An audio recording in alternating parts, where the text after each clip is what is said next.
In the early to mid 2000s, there was war in Jamaica. This was not a war between two countries. It wasn't a civil war either. It was a war born out of favoritism. It was a war born out of love. It was a war between two cities, Gully and Gaza. To make you understand, Gully and Gaza were not actual city. It was a group created by people due to the love they have for their favorite artists. And these artists are Vybz Kartel and Mavado. This war became so big that the government of the country needed to interfere in order to bring peace and unity to Jamaica. Now, imagine this. Two artists are clashing, and what started as a normal music beef suddenly turned into national crisis. Lives were lost, gunshots rang in the streets, communities were divided, and it was an absolute chaos. But this documentary is not just about the war. This is a story of one of Jamaica's most talented and controversial artists, a man who became more than just a musician. He became a movement, a man whose influence grew so strong that even the government feared him. But at the peak of his career, when his life was about to change forever, he was hit with the biggest shock of his entire career, a moment that will send him to life imprisonment. This video is sponsored by Lemfi, the most reliable way to send money to your loved ones in Africa if you are living in the US, UK, Canada, or other European countries. This is a story of Vybz Kartel, also known as Worl Boss. In this documentary, I'm going to review his rise, his fame, his influence, his murder case, and his eventual freedom. Brace yourself. My name is PRINCETHEOPHILUS, and this is Fame and Fallout.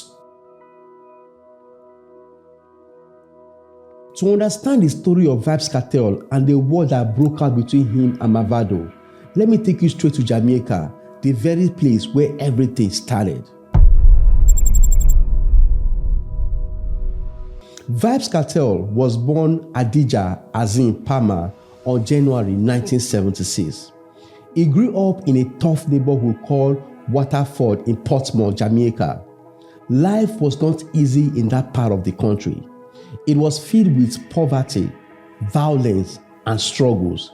But even from a young age, Kartel had big dreams. He loved music so much and he wanted to become a superstar. Kartel came from a humble family. His mother, Teresa Palmer, was a devoted Christian and a factory worker. She worked long hours to take care of Vybz Kartel and his siblings. His father, Norris Palmer, was a businessman, but he was not always present in his life. He grew up mostly with his mother, who tried her best to raise him with strong values even in a community that was surrounded by crime and hardship. He attended Calabar High School, Kingston, but he was later expelled from school due to his bad behavior. He later completed his education at technical school. Growing up, Vybz Kartel got himself into a lot of troubles. But despite all the troubles he got into, Kartel was very smart. He read a lot and he was interested in politics, history, and poetry. He used to write poems and short rhymes in his notebook, and this was where the love for music and lyrics began. As a young boy, Kartel was inspired by artists like Papa San, Ninja Man, and Buju Banton.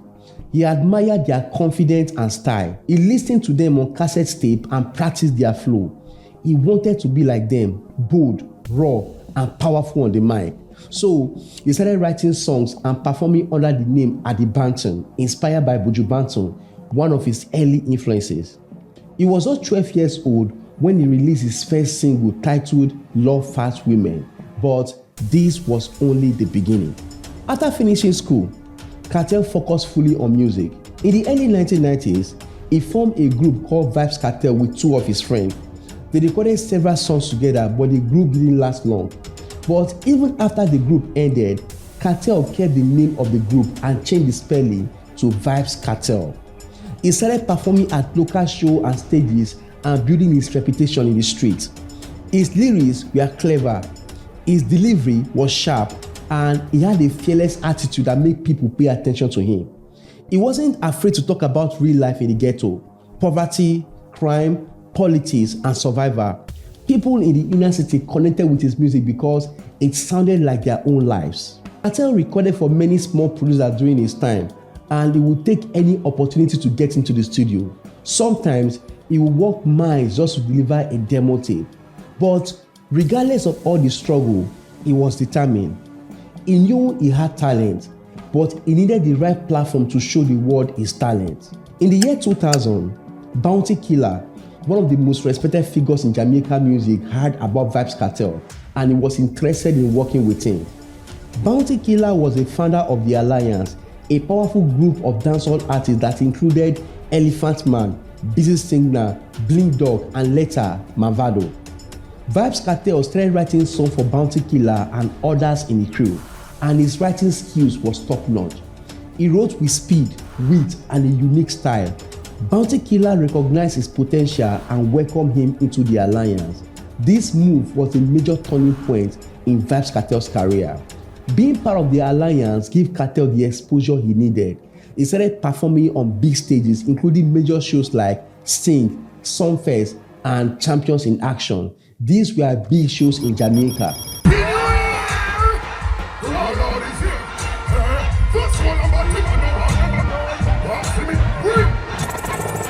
Fans began to notice a young DJ with high-pitched voice, fast lyrics, and smart reading, and this was how he had the street buzzing. Take note of this. Artists are referred to as DJs in Jamaica. In the year 2001, he released his official single titled Gun Clown as an adult.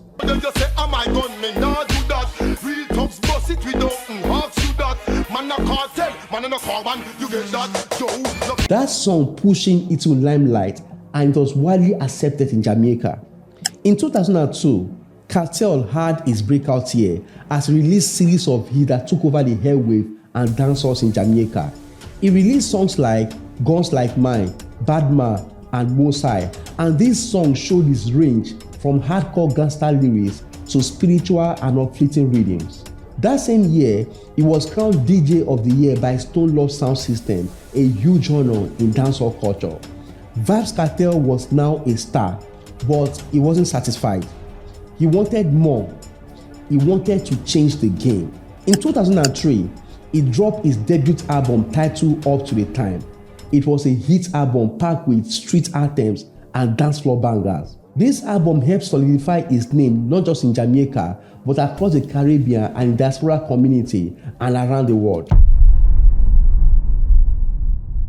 Before we continue, let me share a quick story with you. When I first started my consultation business, one of my biggest challenges was receiving payment from my clients in UK, US, Canada, and other European countries. The process was slow, stressful, and sometimes the money would not even arrive on time. But everything changed the day I discovered Lemfi. Lemfi is an international payment app that allows you to send money directly to Nigeria, Ghana, Kenya, and 7 other African countries. It lets you manage multiple wallets in different currencies so you can hold, receive, and send money wherever you want without stress. For me, Lemfi made receiving payment from my clients so simple that it almost felt like magic. No delays, no complication, and no unnecessary fees. So if you live in the UK, US, Canada, or other European countries like Italy, France, Germany, and more, and you want to send money to your loved ones this festive season, this is all you need to do. Download the Lemfi app on Google Play Store or Apple Store. Set up your account in few minutes and start sending money instantly. There are 3 things I personally love about Lemfi. It is fast and reliable. There are 0 transfer fees, and they offer competitive exchange rates, that is, better value for every transaction. So what are you waiting for? All you need to do is sign up today and use my referral code PRINCETHEOPHILUS and enjoy £10 cashback on your first £50 deposit. Now, let's get back to the story. Vybz Kartel was known for his non-stop work ethic. While most artists release few songs a year, Vybz Kartel would drop dozens of songs. His voice was everywhere. Every sound system had Vybz Kartel song. Every taxi, every street dance, every radio station. But with all these sources came tension. Kartel was hungry, bold, and not afraid to speak his mind. Because of this, He started clashing with other artists, sometimes with words, sometimes with action, and eventually, even his relationship with Bounty Killer will start to fall apart. The release of the album Up to the Time in 2003 marked the major moment in Vybz Kartel's career. The album was not only filled with hits, but it also set a new standard for dancehall music. It means street reality with sharp wits, catchy hooks, and raw energy. Songs like Sweet to the Belly, New Millennium, and Picture This made it clear that Vybz Kartel wasn't just a dancehall artist, he was a force. Bedroom handcuffing, force up the stuffing, here she puffing, the girl goes up. It's sweet to the belly, squeeze up the breast like jelly, don't shelly. The album's success made Kartel a household name. People started calling him one of the best lyricists in the game. His metaphors, storytelling, and flow were on a different level. It wasn't just DJing to make people dance, it was telling stories, making people think, and pushing boundaries. He released 2 more albums titled More Up to the Time and JMT, Jamaican Meantime. Both albums continue his trend of non-stop hits and lyrical dominance. The albums contain tracks like Tech Body Girl, Emergency, and Better Than Them. These songs kept his name in the streets and his music in heavy rotation. One of the major things that made Kartel stand out was his honesty. He spoke openly about sex, violence, money, poverty, and politics. He didn't hold back a bit, and this got him into trouble with radio stations and moral leaders. But it also made him real to the people because he said what other artists were afraid to say. After a few years, Kartel and Bounty Killer had problems. Their relationship started to break apart due to creative differences, control issues, and public clashes. For Bounty Killer. So, can I say that? I said Bounty Killer. He said I got dead as thing this year. Lyrically, nothing physical. People keep the music musical and it's entertainment. See me, because you don't see the artists in the street fist fighting or throwing stone off at each other, but me, I go kill him. Okay? Vybz Kartel felt he had outgrown the alliance and he wanted to lead his own movement. He believed that he had the talent, the fan base, and the vision to go solo. So, in the year 2006, he officially left the alliance and made it clear that he was now walking his own path. Leaving the alliance wasn't easy. It came with backlash.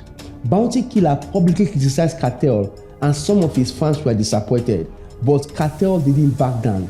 He responded with bold interviews and diss tracks. He made it clear that he respected Bounty Killer for helping him rise, but he wasn't going to be anybody's follower. He was ready to be a boss of his own empire. That was when he created Portmore Empire, also known as Gaza. Now, we are heading to where the story is about to get crazy.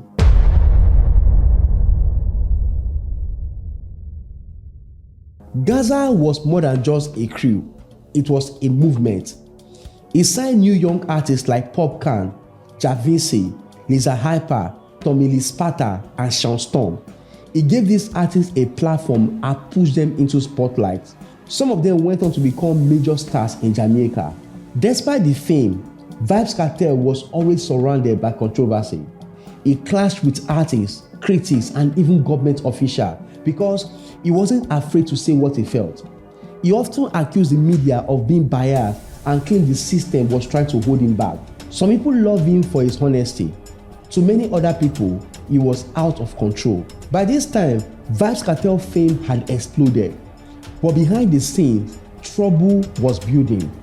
His boldness, power, and street credibility made him a target because very soon, something terrible was about to happen.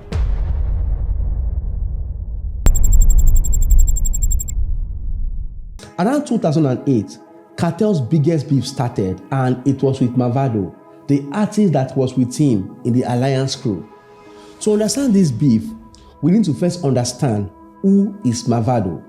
Mavado is an artist whose brand was built on dark, emotional, street-rooted gangster for lifestyle, a powerful mix of pain, survival, and real-life ghetto struggle.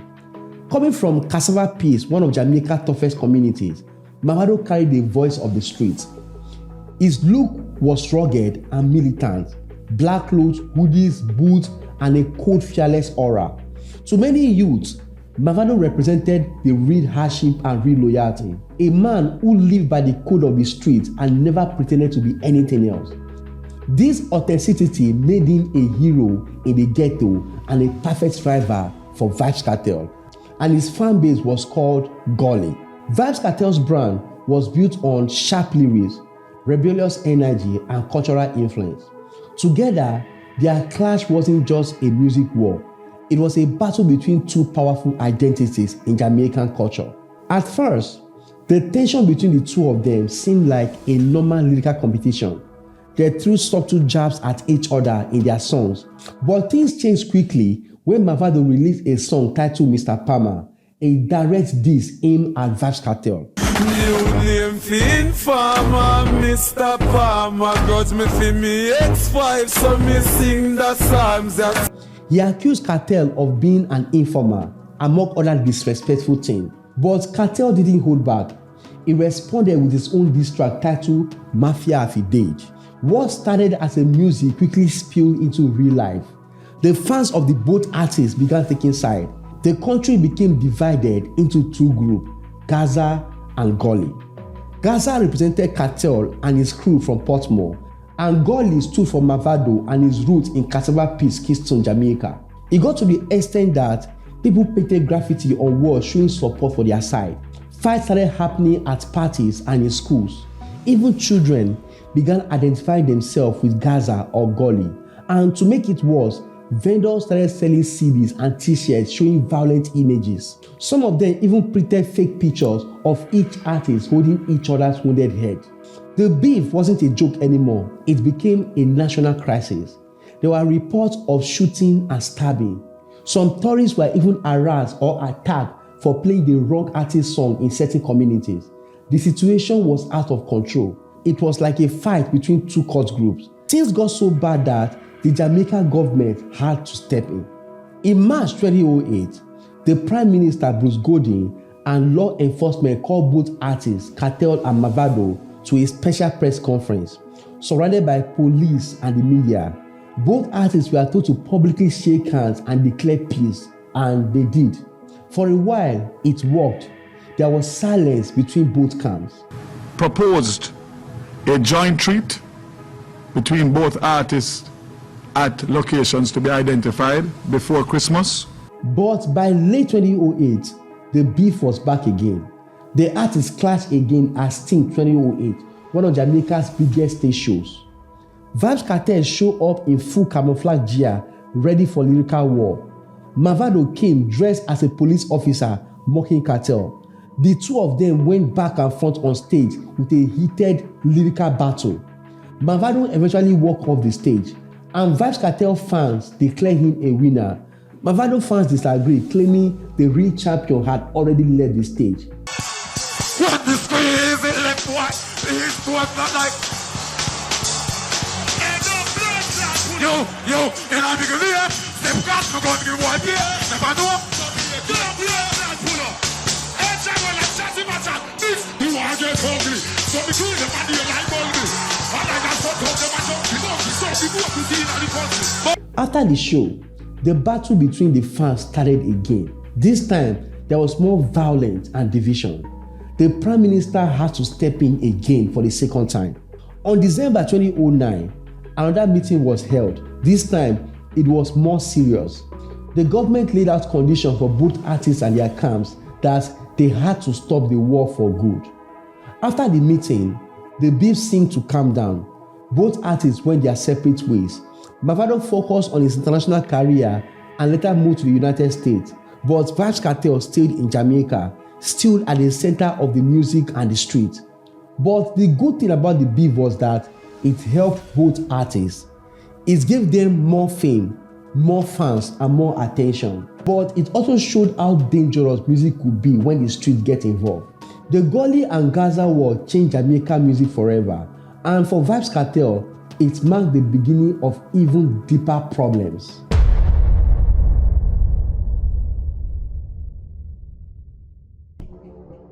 After the Gully and Gaza war, Vybz Kartel's career reached a new height. Despite all the controversy, violence, and media attention, his music kept climbing the charts. He became the most talked about artist in Jamaica. Some people hated him, but no one could ignore him because he was too talented to be ignored. From 2009 to 2011, Kartel dropped hit after hit. Songs like Romping Shop featuring Spice, Life Sweet, Dancehall Hero, Summertime, and Straight Jeans and Fitted dominated the charts. The song Romping Shop even made it to Billboard Hot 100 in the United States. Me kill that longer than me night. Tell me what you like, you want me try. His music was getting international plays in the UK, Canada, Africa, and other parts of Europe. In 2010, he released a song titled Clarks featuring Popcorn and Gaza Slim. Clarks me prefer, Clarks for the leather, yeah, Clarks for the fur. That wasn't just a hit song, it was a movement. To make you understand why the song became a hit, we need to know the meaning of Clarks. Clarks is a type of shoe, but in Jamaica, it was a culture, a movement, and a symbol. Long before Kartel made the song Clark, the brand already had a legendary place in Jamaican history. But Vybz Kartel took it to another level. After the song, Kartel became an unofficial ambassador of Clarks in Jamaica. Even people in England were shocked at how Jamaica embraced the brand. The global marketing team of the brand reported huge spike in sales after Vybz Kartel's song. Suddenly, every youth wanted to own a pair of Clarks shoes. Even school kids saved their lunch money to buy them. Shoe stores saw a major increase in sale. The song was more than just a hit song, it was a trendsetter. In 2011, Kartel took things to another level. He launched a reality TV show called Teacher's Pet, where 20 women competed for his love and attention.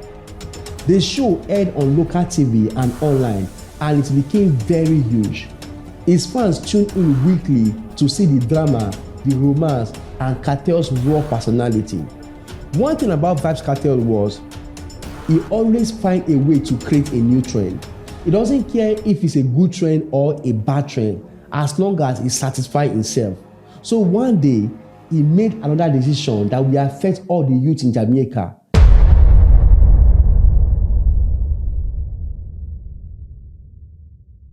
He started bleaching his skin.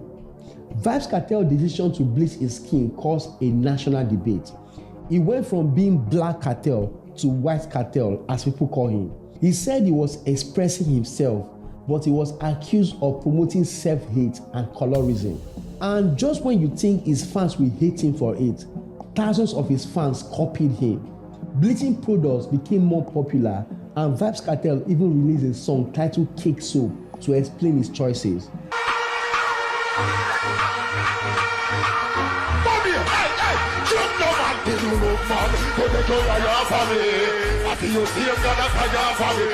And the Cake Soap also became another brand that is sold with his influence. His influence was unmatched. He changed how people think, how people dress, how they talk, even how they think. He became a thought leader. In Jamaica, every move Vybz Kartel made became the news.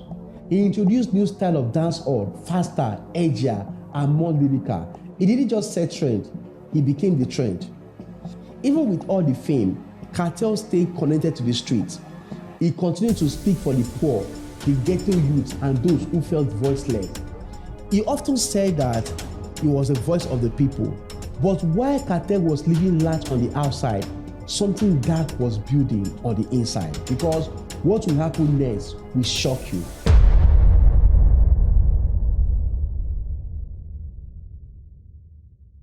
Vybz Kartel had many enemies, both in music and in power. Rumors started spreading that Kartel was being involved in gang activities and criminal operations. Because of this, the police began to watch him closely. Behind the fame, Kartel was becoming too powerful, too big, and soon something terrible was about to happen to him.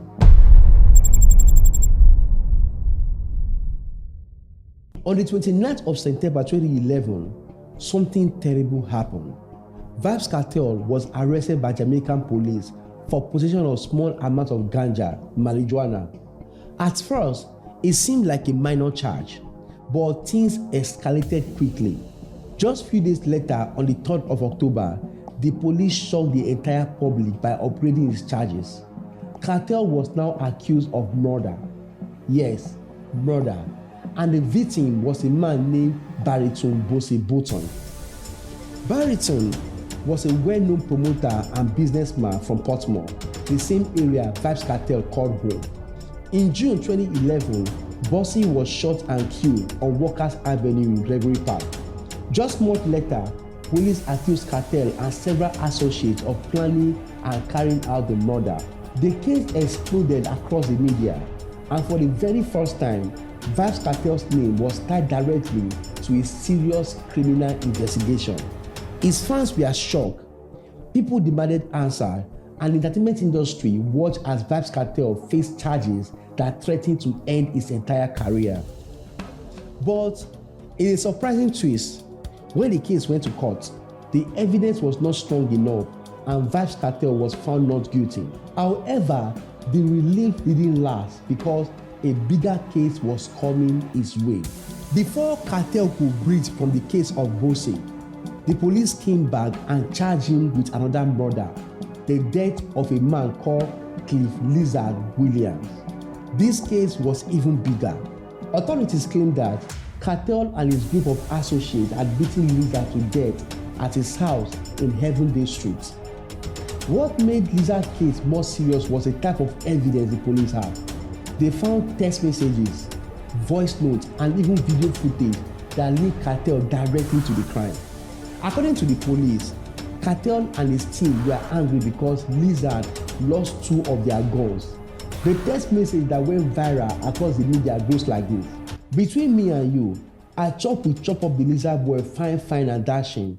As long as we are alive, they can never find him bueno." This message clearly stated that they were going to kill Lizard and put him in a place where nobody can find him. I don't know if I speak that patois correctly. The police said the phone used to send this message belonged to Vybz Kartel, but his legal team denied everything. They said the text message was doctored. But you know what is even more shocking? Lizard's body was never found. Many of his fans believed that Kartel was being set up by the system. They said he was too powerful and the government wanted him silent. But the evidence being mentioned sounded very serious. As he waited for trial, Kartel didn't stay silent.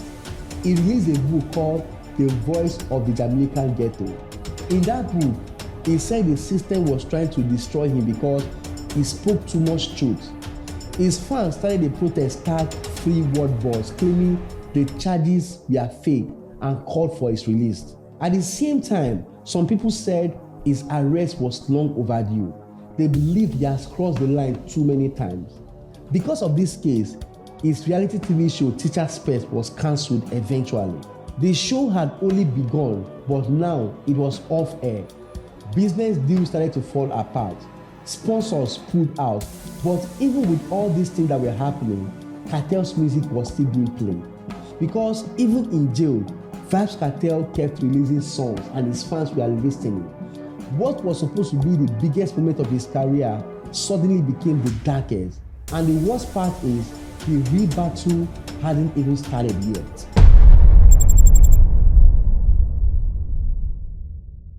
By the time Vybz Kartel trial began in late 2013, the entire country of Jamaica was watching. This was not just any trial, it became the longest and most publicized trial in Jamaican history. Every newspaper, every radio station, every TV network covered it closely. His fans gathered outside the courthouse daily chanting, "Free Worl Boss." And just when we thought everything was about to get better, it even got worse. The police found another implicating voice message in Kartel's phone. However, Kartel's defense team challenged everything. They argued that the phone evidence was unreliable and was tampered with. The defense pointed out that the phone's data was modified 3 hours after the police seized it, which suggested possible manipulation. But the voice note was actually Vybz Kartel's voice. And during this time, there was nothing like AI to lie on. They played the voice note And in this voice note, Vybz Kartel and his close friend Problem Child spoke about missing shoes and laces in their coded street language. To understand the voice recording, shoe means guns and lace means bullet. The court had Kartel's voice warning that if the missing guns were not returned by 8 o'clock, there will be a serious consequence. These are the voice notes. Hombre, they don't know it's a blood clot lizard and we. I will call my phone today and tell me, say, them can't find the 2 blood clot new shoes them when me give them, dog. So them lock them in our house. Side of all feet where I build up, dog, in a blood clot house, they lock 2 shoes and can't find my bum buckler shoes, bridging. And I come tell me, fuck your mates, dog. I just tell them, say, make sure I get my shoes by 8 o'clock in a bad man. Bossie boy, them tell me, say, they can't find 2 of my shoes in the dog. I kill one of them, you know, I give them till 8 o'clock to get one bum buckler shoes. As a dead blood clot, man. That, you know. After this, Kartel associate Problem Child responded with this voice note. I want to tell you, man, them do it already, you know. They make them get no more chance to do that again, you know. I tell you straight, you know. I bust anytime after 8, and a man again a good talk on it, then. Bust off a man head, and here we go do. You got bust off a man that live down there, and one of the strange man down there. 2 man that you got bust off one time. You can't afford for so much things that get missed, madam. A joke thing. The conversation here is that since Lizard has misplayed 2 of their guns, Kartel and Problem Child suspected that he might have sold them to an external party. And the woman can tell her instantly, say, the boy will go country ready here, move the shoes for sell it, move the shoes them for sell them, you know, dog. And in order to maintain their street credibility, they can't seal down and watch such crimes slide away. They must act upon it, even if it meant taking Lizard's life. After a while, Problem Child reached out to Kartel on the update on the situation, and he confirmed that Lizard was dead. My dad, what a program. Don't hear from yesterday, you know, so I pray and I wonder how I go. The jury also listened to the messages Lizard sent to his girlfriend shortly before he disappeared. In these messages, he told her he was scared. He said Kartel was going to kill him. Later, she testified that he sounded terrified, like he knew he wouldn't survive the night.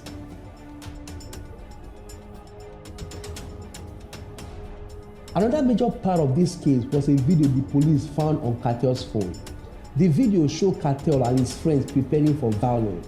In the video, they were preparing on what to do to Lizard when he gets into the house. Vybz Kartel's lawyer argued that the video was altered and did not match the timeline of Lizard's disappearance. Still, the judge allowed it. This can kill him, we have to swing it right and make it catch me.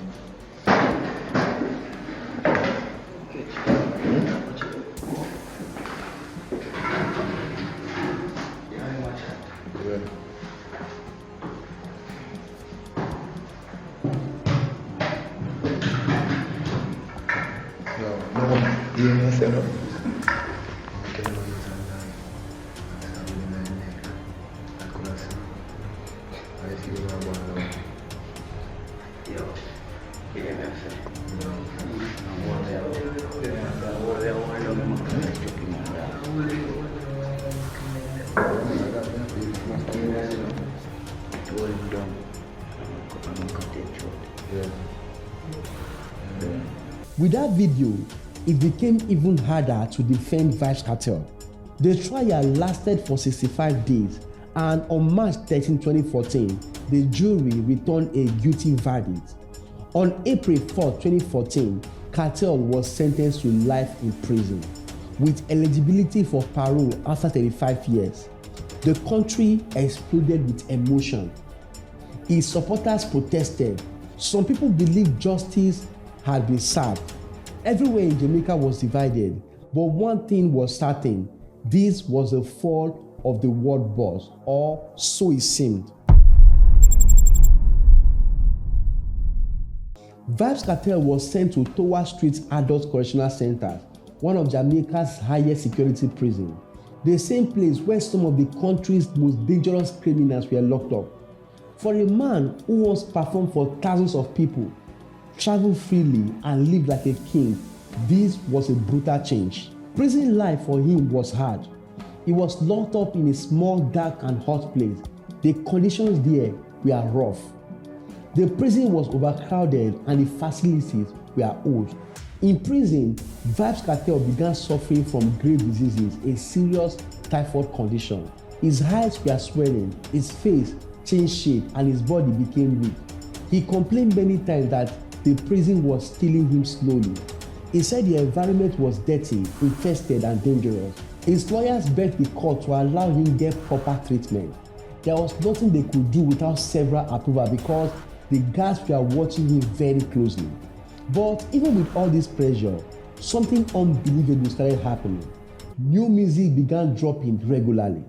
He released songs like Fever, Any Weather, Coloring Book, and Creamly while he was behind bars. Ready, broke pocket now, straight from the narrow now, make no wrong turn. His fans were shocked. They could not understand how a man in prison was releasing more songs than artists who were free. Even in prison, his voice was everywhere. The Worl Boss sound continued to dominate dancehall. In fact, his song Fever became one of the biggest international hits. It went gold in the United States, a huge achievement for a man serving life in prison. During this time, Kartel also continued to mentor his Gaza artists from behind bars. Popcan, Sean Storm, and others visited him while they could. The loyalty inside Gaza remained strong, even with Kartel locked away. He also wrote letters and gave interviews through his lawyers.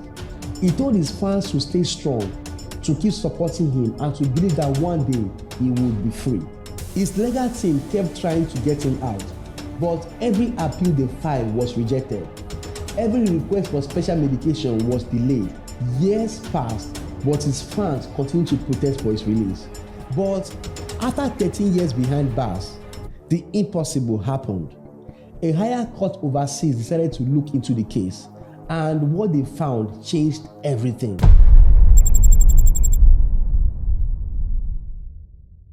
By 2024, after spending more than a decade behind bars, Kartel's legal team made a powerful move. They took the case to the Privy Council in the United Kingdom, the highest court that Jamaica can appeal to. This was the final chance Kartel had to fight his conviction.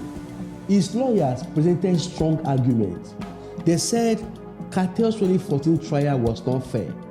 There were too many problems in the case, too many unanswered questions, and too many signs that things were not handled properly. But the biggest issue was the juror misconduct.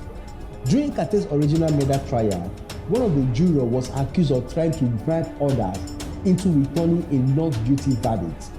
The situation was reported. The judge knew it. The prosecution knew it, but the trial continued anyway. Kartel's lawyer argued that if a juror was compromised, the entire trial should have stopped.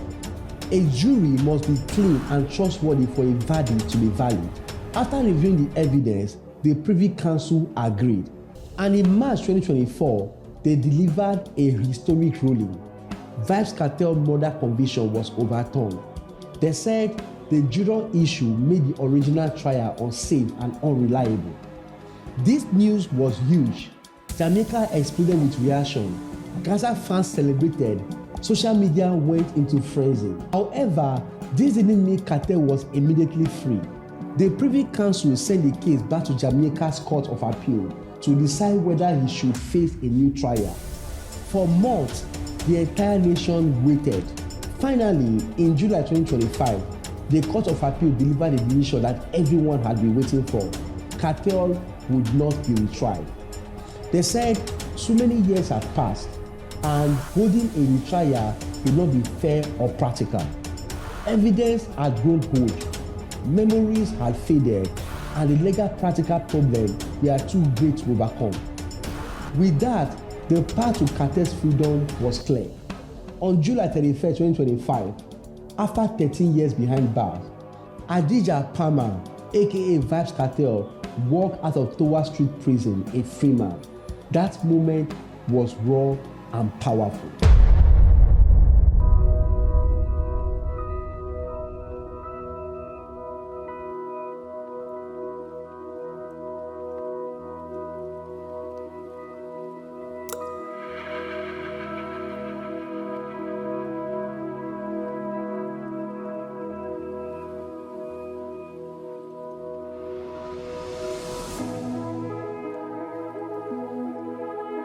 The court had finally corrected a mistake. They praised the Privy Council's ruling and called for a fair look at how the original investigation had been handled. The police and some politicians said they accepted the decision of the court and would move on. But the release of Vybz Kartel also left so many questions. What would happen next? Would Vybz Kartel go back to music the same way? Would his sponsors and partners return? How would the victim's family react? Well, for Vybz Kartel, the release was both an ending and a beginning. He lost years of his life, but he had also survived. He had music to make and a fan base that still love him. If you want it, you can have it. Take me for granted. So much things I did not say. This is what we should learn from the story of Vybz Kartel. No matter what, don't let anybody take your life. Stay away from anything that will stain your image. Stay away from trouble because fame usually comes with a lot of troubles. And most importantly, crime doesn't pay. Do you think Vybz Kartel was guilty or he was wrongly accused? Well, today is a new day. Give thanks to life. If you love stories like this, you might also like to watch the story of Sean Kingston, how he went from fame to prison with his mother. Click here right now to watch it, or click here to watch more fame and fallout stories. If you are an artist, record label executive, content creator, or an entrepreneur, and you want tips on how to excel in your industry, click the join button on this channel for exclusive and educative content from me. I will be your mentor and you have full access to me anytime. If you are new here, don't forget to subscribe and turn on the bell button so you don't miss other amazing stories like this. Thank you for watching.